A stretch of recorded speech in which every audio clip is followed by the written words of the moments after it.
Hello, hello, super expanders. How are you? No, really, how are you? Today's today's conversation is going to be so good. I know it. Buckle up, prepare to expand because Jessica Johnson is with us. She is truly just a ray of sunshine. She's such a real human being. And we all know that one of my core values is authenticity and realness. So when I first had a conversation with Jessica, I just knew she was my people.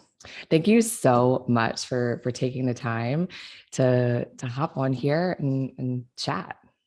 Corey, I am so stoked to be on here. Thank you for having me.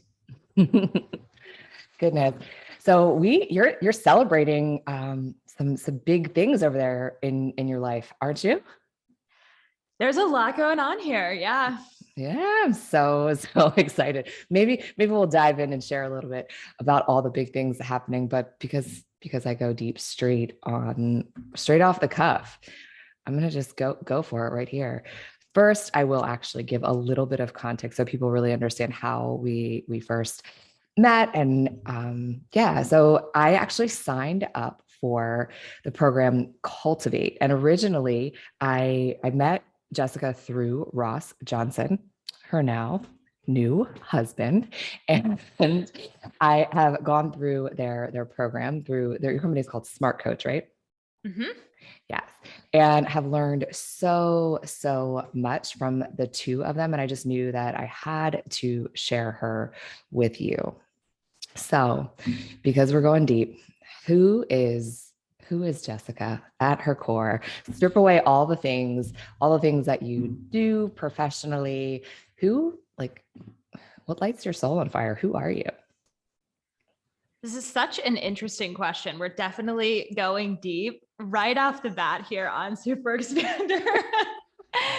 you know, I've been asked this question before, and it's just interesting because from a day-to-day basis, we label ourselves with our job and our age and what we do for fun. But it's actually a really interesting question when you get to the root of it.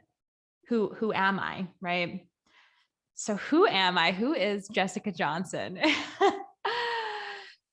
Yeah, I think that's such a challenging question. I really do.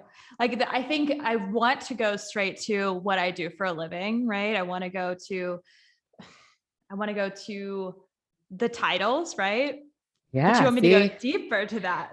see, this is why I asked the question. And I feel like I love the fact that you're sharing how it's it kind of threw you a little bit, making Yeah.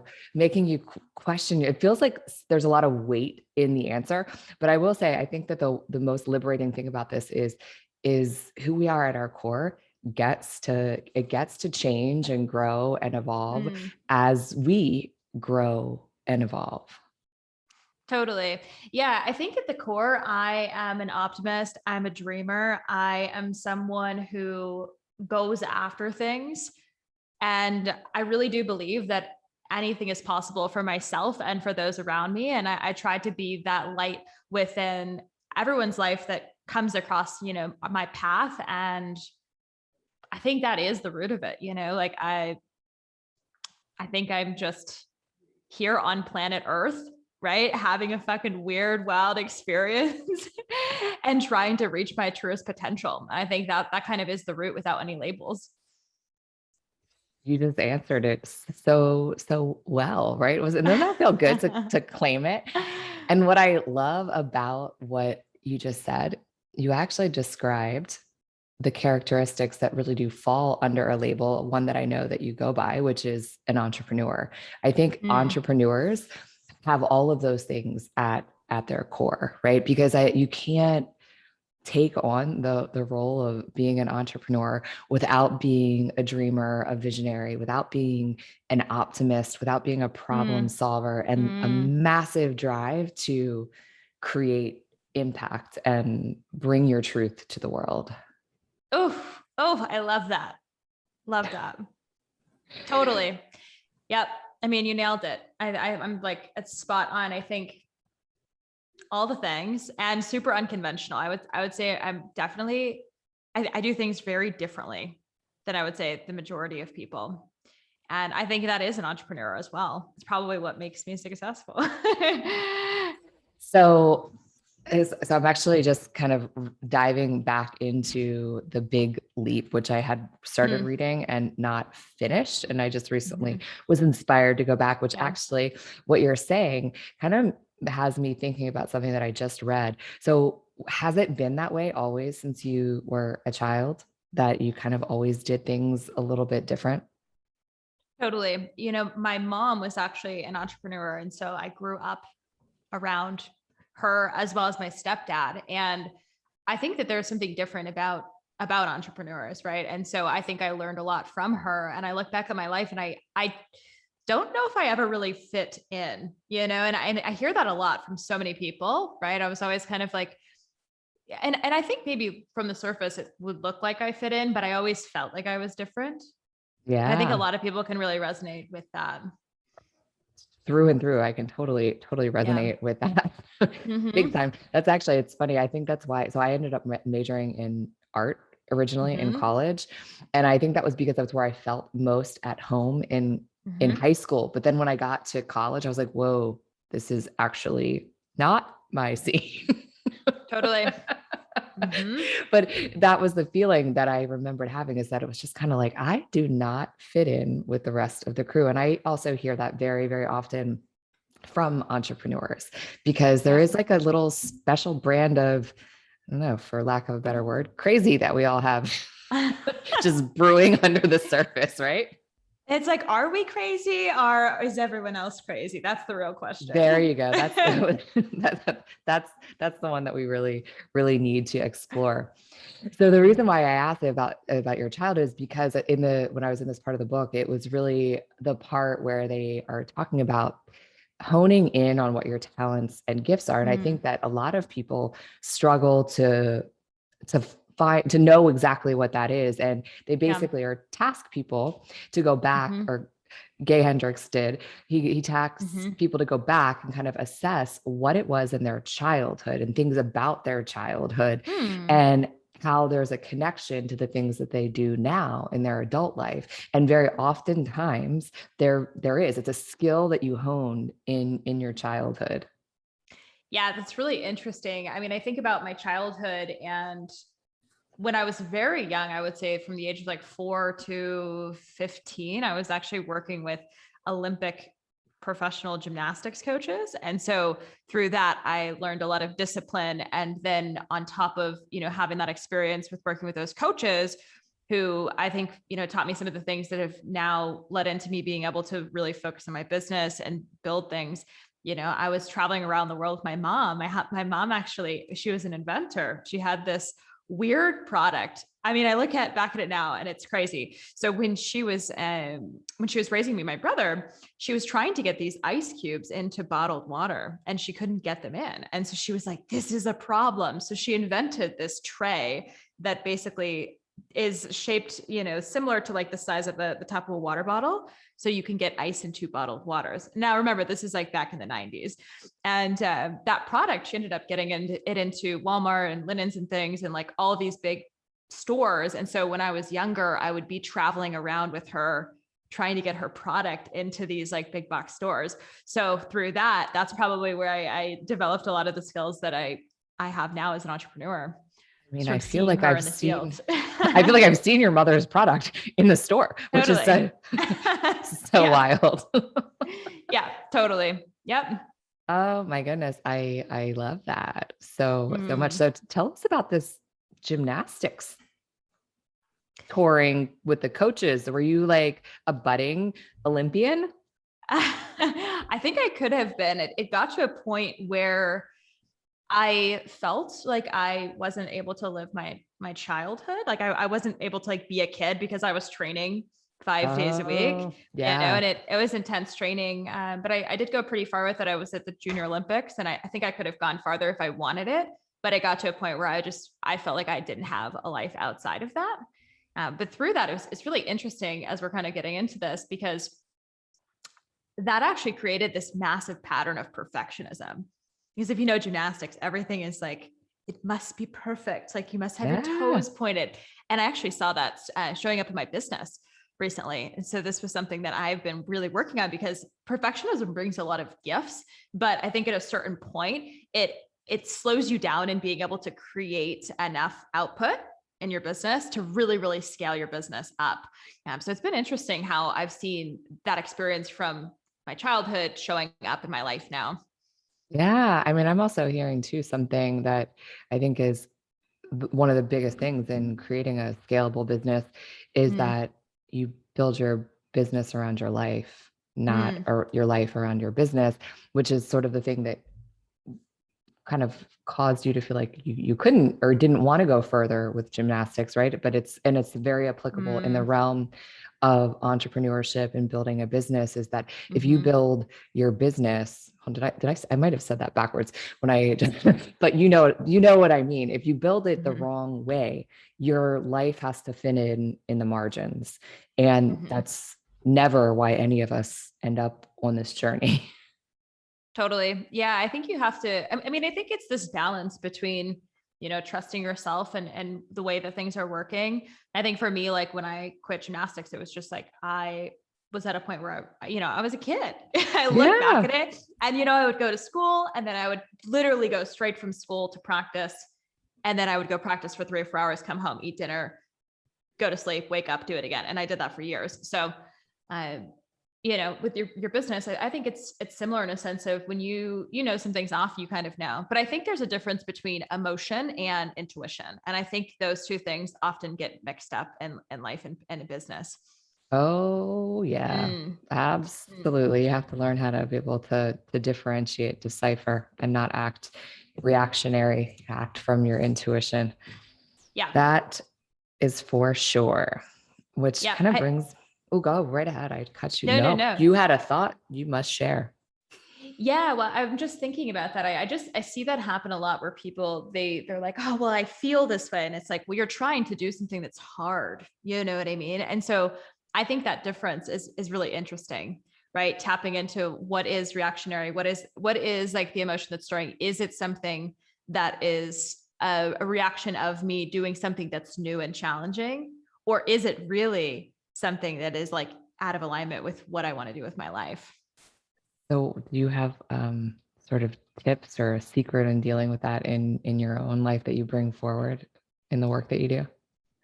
I think that time tells all, right? Oh, Emotion is very reactionary, as you mentioned, right? So if something's still stirring and still coming up, I think that it could possibly be a sign that maybe you need to change something.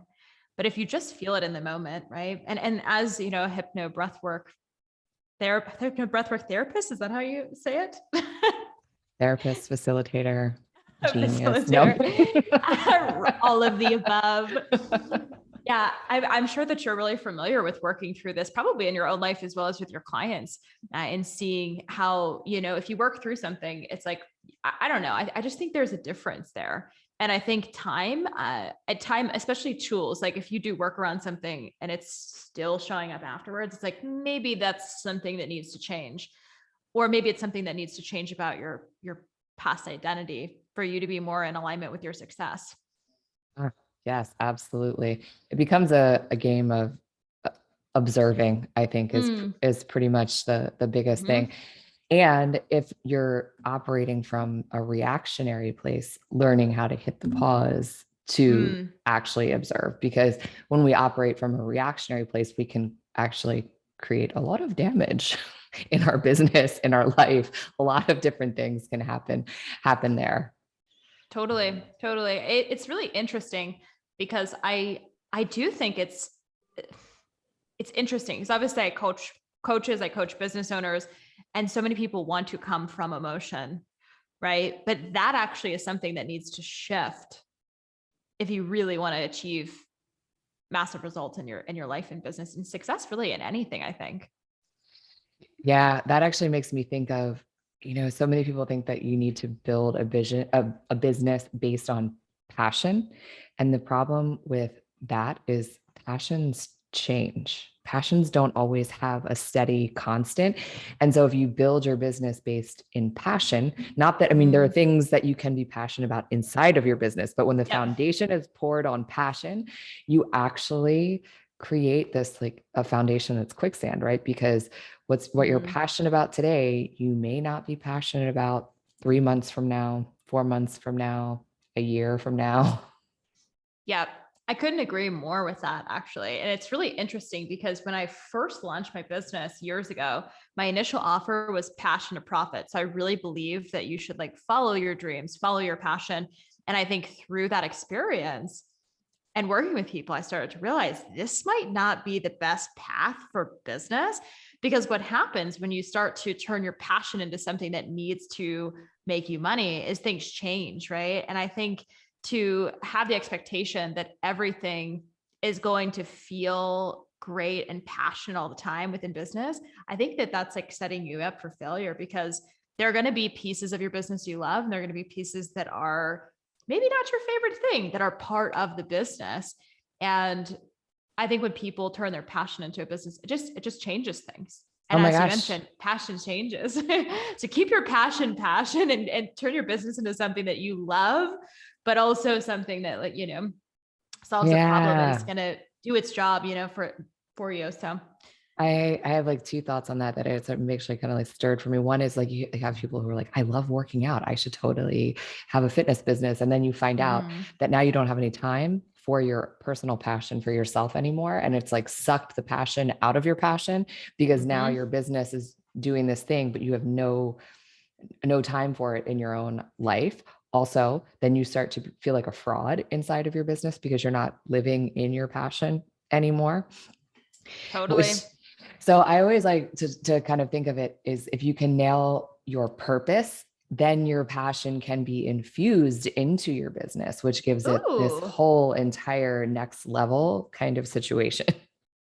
really interesting. Yeah, I like that idea a lot. Can you explain that a little bit more to me? Yeah, so we all deep down have a purpose, like a greater purpose, the thing that really Yeah. propels us forward.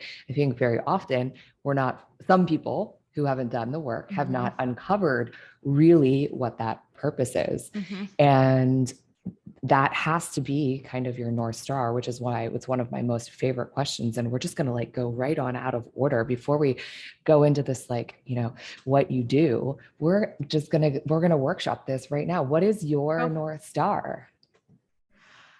it's really interesting because again, this is another one of those deep questions, like what is your purpose? And I actually think I'm living in my purpose. And I look back at my life, and before I had this business and before I was helping people create more money and freedom in their life, I was bouncing around from job to job, from thing to thing, and nothing really stuck. And so, sometimes when I think about this idea of like, what is your purpose?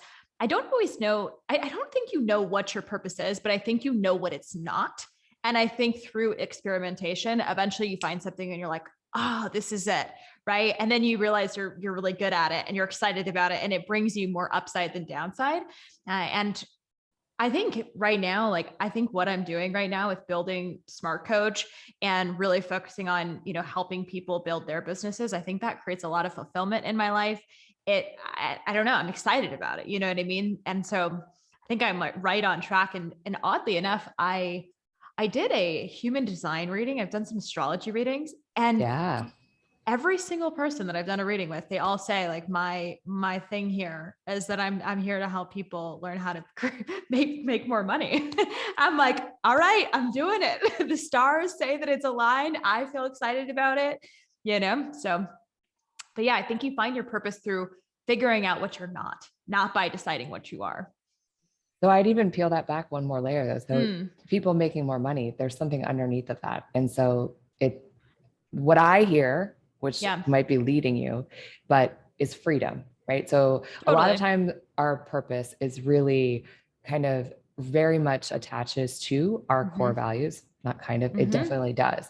And so Yep. whatever your real deep core values are, one of them is your true purpose. And if you can Yeah. take your purpose and attach it to a passion and your Mm, talents and gifts, that's when you start to get this real juicy magic. mm. Love it. Yeah, I love it.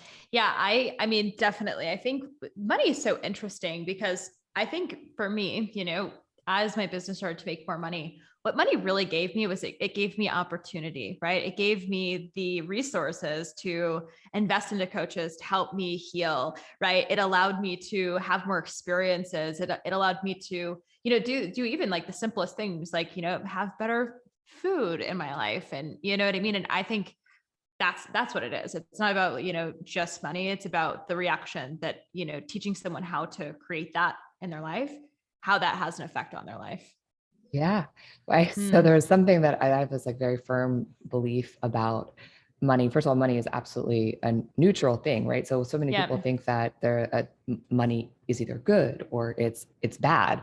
But the one Yeah. thing I think you start to discover as you start to acquire and make more money and build Hmm. wealth is I think you can look at it two ways. That one, you really start to know who you are as a person, and some might argue that you'd really know when you have no money who you are, but your choices when you have no money are born out of lack. They're made from a place of just survival. When you get to a Yeah. place where you actually are in homeostasis, you are comfortable, you don't have to worry, that's Mm. when you start to blossom into truly who you are. When you don't have to ask your bank account for permission to generously give to your family or a Mm. friend or someone in need, to invest in yourself and your own personal growth, to indulge in a luxury or a desire that makes you feel lit up and excited. And I don't mean to like,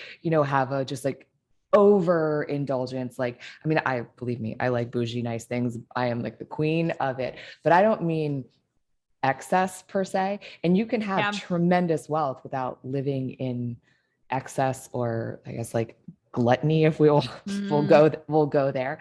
But I believe Hmm. that when you arrive at a place when you get to choose from who you are and not from lack, like you basically just don't have to ask your bank account for permission, that's when you really start to know who you are.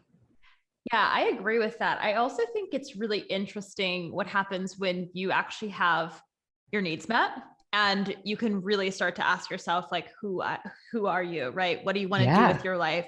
I think that was one of the big shifts that I saw for myself when I actually was what I would consider really like safe within my finances and I'm like, all right, I'm good, right? Then it was like all these big questions started coming up. I'm like, is this the right direction? Am I doing the right thing? What do I want to do with my life, right? And I don't even know if I had the space to ask myself those questions when I was just trying to get by, right? And that's one of the things that's a little bit fucked up about, I think, the world is that most people are in this state of needing to hustle and work all the time that they don't even have the space to really ask themselves those deep questions. And so I think that's the thing that's cool about your like building a business online is that you not only have this the financial resources but also the freedom to think Yeah. about those things, you know what I mean, the time to do it, do what you want when you want to. So it's very interesting. It's funny because I think that it's even a little bit deeper than just Hmm. the freedom to do it. I think it's actually the crucial piece Yeah. to creating a successful business, the one where you Hmm. don't have to hustle. Because there are so many Hmm. entrepreneurs, and I'm sure that you know this in the work that you do, that Hmm. that's like that invisible ceiling that starts to hold you back Hmm. when you haven't created that as like a top priority for yourself to Hmm. connect to that, which I personally believe it's your intuition. Yeah. That's that piece, right? That you give yourself time Mm. and space to invite into your world to really lead Hmm. you. Hmm. Yeah, it's very interesting. Very, very interesting. And, I think that a lot of people always say, who you are when you're poor is just, and who you are when you're rich is the same person. It's just more amplified, right? You don't really change. Like the values don't really change, right? Absolutely. Mm. Absolutely. So I'd love for you to share a little bit more about what it is exactly that you do, because we've been kind of like dancing around the edges of it, but I'd love to just really Mhm. know the meat of what Smart Coach is and what you do for entrepreneurs. I mean, I know, but I want you to share it with everybody. Yeah, totally. So Smart Coach was built, it's a partnered company with me and my husband now, right? And it's so interesting because I mean, I think I have to kind of start back at the beginning, right? Which is when I was just getting my coaching business going and I was hitting a wall, right? Was having a really hard time scaling it. And of course, I was like, okay, I need to hire a coach. So I went looking for someone who I really resonated with, who I thought had built the business that I wanted. So I think that's a really, really powerful thing. If you want to achieve something, don't waste your time trying to figure it out on your own. Go find someone who has done what you want to do and hire them. And so this was actually when I hired Ross, my now husband, right? And so he was my business coach prior to, us partnering on Smart Coach. And he helped me build my business, my coaching business, 7 figures. And, down the line after scaling my business, we realized we were in love and basically decided we wanted to pour all of our energy into going in one direction, right? Because we both had businesses that were similar, but our energy was going in two different directions. So Smart Coach was kind of born from us partnering up and deciding that we wanted to build something really great together. And I think the foundation of it is really that we help coaches and course creators scale their business online through social media. And we really want to help people learn how to not just build their business, but also perform at their best. Because over the process of us building our business, we've realized that, through your success, you have to change, right? Like if you want to have more success, it's going to also come back to who you are, your identity, your mindset, as you know, Corey. And Yeah. so I think that's a big piece of it as well, is we want to not just help people, make money online and grow their business, but also, you know, have a better life and, be able to achieve things with more ease, which comes back to mindset, identity, and all that stuff in between. Ah, speaking my language, speaking my language. So along that journey, there had to have been some people who have been super expanders for you, people who have inspired you, called you up, called you out, all of the things. I'd love for you to share Mhm. a little bit on that. Share a super expander story. Yeah. So what I think about the super expanders in my life, I think that there's 2, 3. So it's really hard for me to pick just one. But I think the first one was really powerful because I don't know if when I was, I don't know, before this mentor, I don't know if I thought that it was actually possible for me to have a big business and really achieve my dreams online. So when I first was getting into the online space, prior to this, I was working in sales and I was just so unhappy. And I went on to YouTube and I was like, how do I make money online? Right. Ended up finding this guy and I bought his program. And it was basically on how to start an Amazon FBA business. Now, I never started the Amazon FBA business, but through that investment, I ended up connecting with the owner of that business who had an 8-figure business online. And he ended up hiring me on as his personal assistant. And so I flew out to San Diego, ended up moving into his house, and he taught me the foundations of online business. And he was a big super expander in my life because I don't think that I really believed it was possible for me until I was around him and I realized that he was just a normal person. I think prior to that, he had this big YouTube audience, he's making millions of dollars online. And I think that I had him on a pedestal and I had people that were successful on this huge pedestal and I had myself below them. And I thought, oh, wow. Like, so through that experience of working with him, I got around him and I'm like, oh my gosh, you're just like a normal person. And if you can do it, then I can do it too. And then on top of that, I think he taught me a lot, through that experience. That was how I was able to actually launch my business and had the tools and skills to actually get started. But I think that was probably my first super expander. So much truth in Mhm. all of that. The Yeah. pedestal, that's what I lovingly call it's like the coach crush in the very, very Mm. beginning. When Mhm. and it's very similar to when we look at celebrities, right? You look, we're on social media or wherever platform you happen to be looking at someone and comparing, and they just don't actually seem like they are in the realm of being a human. Well, I do think that there are certain levels of entrepreneurship that there are superhuman qualities that must come out. But I believe we all have these superhuman qualities that can be nurtured, cultivated, and brought forth. That's such an amazing story. And I feel like Mm, I've heard a couple different people who've had similar types of experiences with yeah. like these huge people, and they Mm-hmm. have these people have brought them in and mentored them essentially through, and in that opportunity it's like literally shifted the trajectory of your life. Totally. It completely changed everything for me. I mean, it changed the direction of my business. I think it really, yeah, it just gave me the confidence in myself, right? Because looking from the outside in, I'm like, oh my gosh, he has 1.5 million YouTube subscribers. He has an 8-figure business. Who is this? And then I get around him and I'm like, oh, you're just like a messy dude. It's like living You're like, your you don't life. wash your Yeah, dishes. right. Totally. I'm like, all right, okay, I can do this. So it's very, very interesting. So, out of curiosity, because I know everyone is listening is wondering this, and I'm always wondering. So, how did that come to be, right? So, like, how did it go from you bought the program to Yep. then all of a sudden you actually had a conversation with the guy to Right. then be invited to be his personal assistant or hired to be his personal assistant? Like, let's talk about that a little bit more. Yeah, it's always interesting. I mean, I think about this, and at the time, I didn't really know that I was doing something right.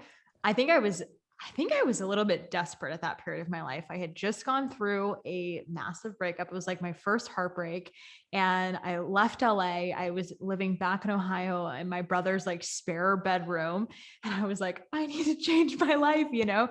So I invested into this program, and I was pouring everything into it, right? Like this was it for me. I was like, this has to work. At the time I was probably 21, 22 years old, and I just was going through the course material, and I ended up building a relationship with him slowly through that. And I started finding things that he needed help with. And timing is so interesting because his business was just at the point where he was kind of hitting a wall and needing to hire someone.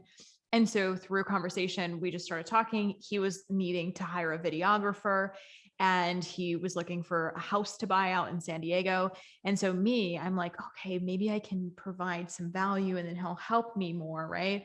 Obviously didn't really have much value to give at that time other than these little tasks, but I ended up paying with my own money to basically post a Craigslist ad for him to find a videographer for him. And I went through all these applications and I sent over the ones that I thought were great. And then I ended up looking for realtors, and I started, filtering through the houses and sending him things. So I was providing value in the way that I could. And that kind of led to a point where he had a mastermind in Mexico. And so I flew out, it was like my last few $1,000s. And I was like, I just have to get out there and meet this guy and see if there's a way I can, I don't know, get in with him. And so during that mastermind, I paid for the ticket, but the whole time I was there, I just was working. He didn't tell me to work, but I was like, how can I provide value here? So I had a camera at the time, and I went around the whole mastermind. I didn't listen to any speakers. I was just taking pictures for him, getting testimonials, doing all this stuff, and basically, just providing value in the ways that I could. And to the point where he was like, all right, I need to hire someone. Do you want the job?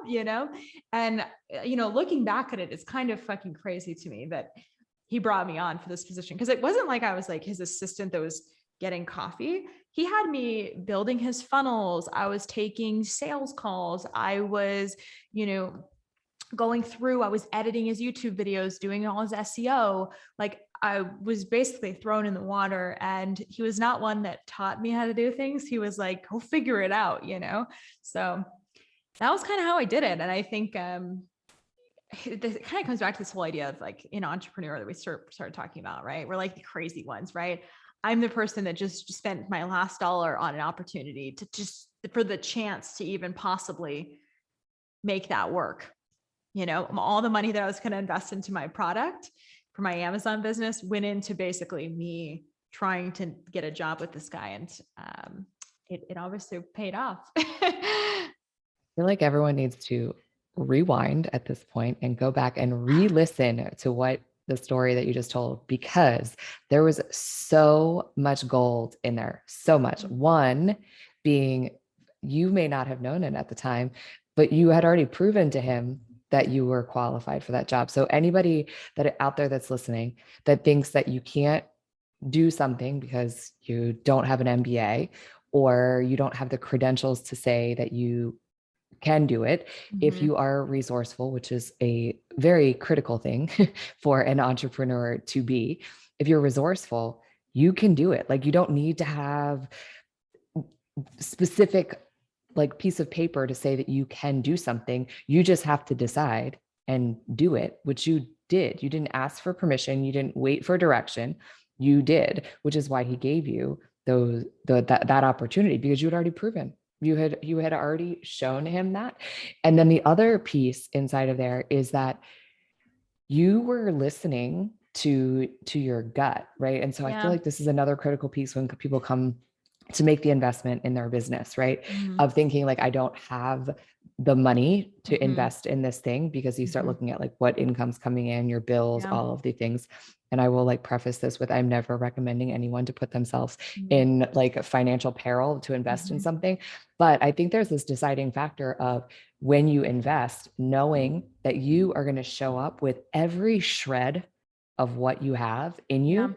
And if you trust yourself enough to do that, any investment you make, no matter what it is not going to go wrong. It may not turn out the way that you thought it was going to turn out. Just like you didn't go and sit at the mastermind taking notes on the speakers, you turned it into a different kind of opportunity, but you put everything you had into it. Right. Yeah. Yep. Totally. It's really interesting, and so many people have asked me that, like, how did you get an opportunity like that? But people do this all the time. Ross and I were just talking about this yesterday, and I don't know if you follow the Hermosis. They have a big business gym launch, and they put out a video a couple days ago on YouTube that they were talking about their social media manager and how this person got a job with them, right? And the way they did it was they just took their material, and they've been growing these YouTube channels. They just took the content, they just broke it down into all these reels and just made them so much micro content from the stuff they put out and said, here you go. Right. So then it's like, when they're going to look for a social media manager, it's like, who are they going to hire? Probably the person that already did an amazing job and provided value for free. Right. And shows that they get their business. Yep. You can create your own opportunities. They're sitting out there waiting for you. You just have to, I think, be listening, right? That's probably that weird intuition thing where it's like life has a way of putting you in the right place at the right time if you trust and follow that.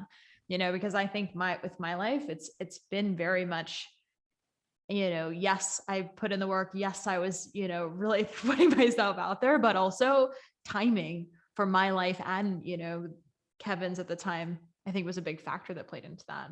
Absolutely. All right, so get the spare bedroom coming. I'm coming because I know you guys need a hypno breath work in-home provider. Oh my goodness. Okay, so I would love that you've shared so much goodness, so much gold. I feel like I could just sit here and have a conversation with you about all of the wisdom that you have to share. But we have to save that for another episode, because we'll have to do it again. So how can the listeners, how can they find you? What's the best way to get into your world?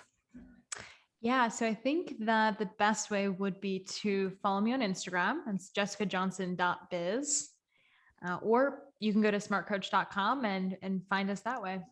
Amazing. It'll all be in the show notes for everyone to find.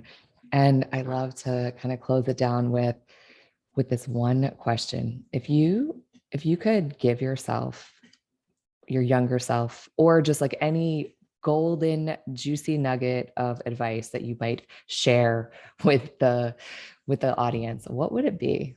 Yeah, that's such a good question.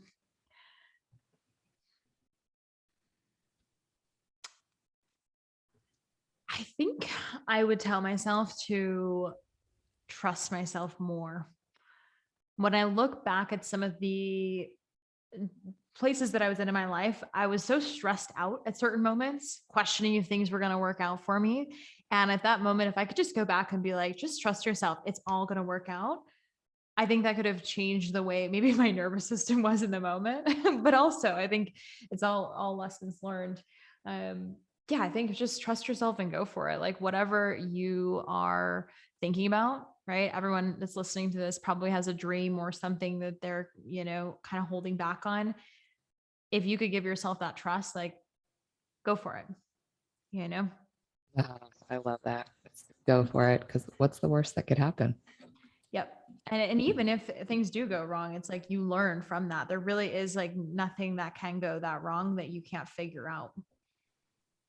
Oh, Everything is figure absolutely. outable. Everything is, yes, everything is figure outable, but all things lead to the next thing. So Yeah. it's never really a failure because failure truly is only feedback. Mm-hmm. Such wisdom. I am so grateful for you. So grateful that you were able to carve out the time to hop on and just share your genius, share your wisdom, share your light. So thank you. Thank you from the bottom of my heart. Thank you for having me. Catch you on the next episode.